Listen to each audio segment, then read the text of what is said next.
बेकरीमध्ये मिळतो अगदी तसाच। जर तुम्हाला अत्यंत सोप्या पद्धतीने कमीत कमी भांड्यांचा वापर करून मऊ आणि लुसलुशीत स्पॉन्जी रवा केक कसा बनवायचा हे जाणून घ्यायचं असेल तर हा व्हिडिओ शेवटपर्यंत नक्की पहा। नमस्कार, मी राहुल आणि तुमचं कुकिंग डायरीज विथ राहुलमध्ये सहर्ष स्वागत। रवा केक बनवण्यासाठी मी इथे एक मिक्सरचं मोठं भांडं घेतलेलं आहे। आपण सगळी जिन्नस यामध्येच घालून केकचं बॅटर बनवणार आहोत। सगळी जिन्नस आपण एकाच वाटीने मापून घेणार आहोत। तर इथे तुम्ही पाहताय की मी 1 वाटी बारीक रवा घेतलेला आहे। 1 वाटी रव्यासाठी आता मी 1 वाटी साखर घेत आहे। 1 वाटी रव्यासाठी 1 वाटी साखर योग्य आहे। तुम्हाला जर कमी जास्त साखर करायची असेल तर तुम्ही करू शकता। आता हे रवा आणि साखर मिक्सरला मी बारीक वाटून घेणार आहे। पहा, अशा पद्धतीने एकदम बारीक आपल्याला वाटून घ्यायचं आहे। आता याच वाटीचा वापर करून मी पाऊण कप किंवा पाऊण वाटी तेल घेतलेलं आहे। लक्षात घ्या, केक बनवण्यासाठी उग्र वासाचं तेल आपल्याला वापरायचं नाही आहे। आता तेवढ्याच प्रमाणात किंवा पाऊण वाटी ताजं दही इथे घेतलेलं आहे। आंबट दही अजिबात वापरायचं नाही। आता चिमूटभर मीठ इथे घालायचंय। कोणत्याही गोड्या पदार्थाला चिमूटभर मीठ घातलं तर त्याची चव अजूनच वाढते। आता आपण पाऊण वाटी दूध घेणार आहोत। हे गरम करून कोमट केलेलं ताजं दूध आहे। इथे मी 2 चमचे दुधाची साई घेतलेली आहे। साईच्या जागी तुम्ही दूध पावडर वापरली तरी चालेल।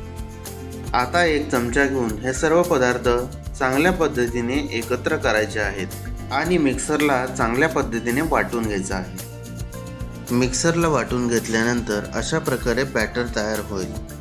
आता हे बॅटर आपण अर्ध्या तासासाठी झाकून ठेवून देणार आहोत, जेणेकरून यातला जो रवा आहे ते सर्व ओलावा शोषून घेईल आणि मस्त फुलून येईल।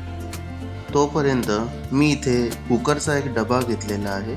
आता या कुकरच्या डब्यामध्ये आपण बटर पेपर घालणार आहोत। बटर पेपर घातल्याने आपला जो केक आहे तो डब्याला चिकटणार नाही आणि जेव्हा केक फुलून तयार होईल त्यावेळी सहजरित्या आपण काढू शकतो।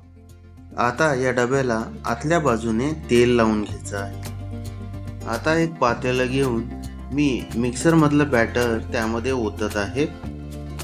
रवा चांगल्या रीतीने फुलून आलेला आहे। बॅटर घट्ट झाल्यामुळे इथे 3 ते 4 चमचे दूध मिक्स करत आहे।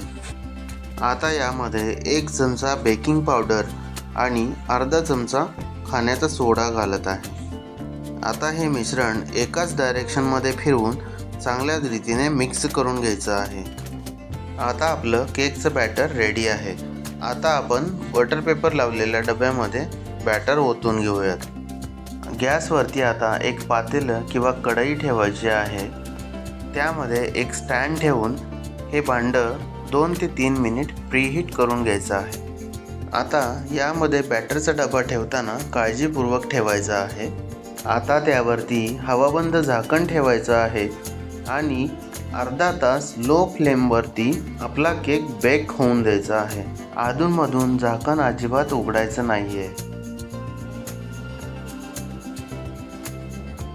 हे पहा, आपला केक चांगल्या रीतीने बेक झालेला आहे।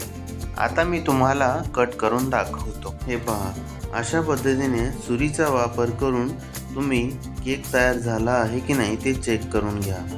हे पहा, आपला केक पूर्णपणे रेडी झालेला आहे।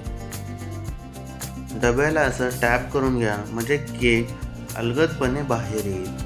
आता बटर पेपर अलगदपणे काढून घ्यायचा आहे। हे पहा, आपला केक एकदम स्पॉन्जी झालेला आहे, एकदम मऊ झालेला आहे। आतून सुद्धा एकदम जाळीदार बनलेला आहे।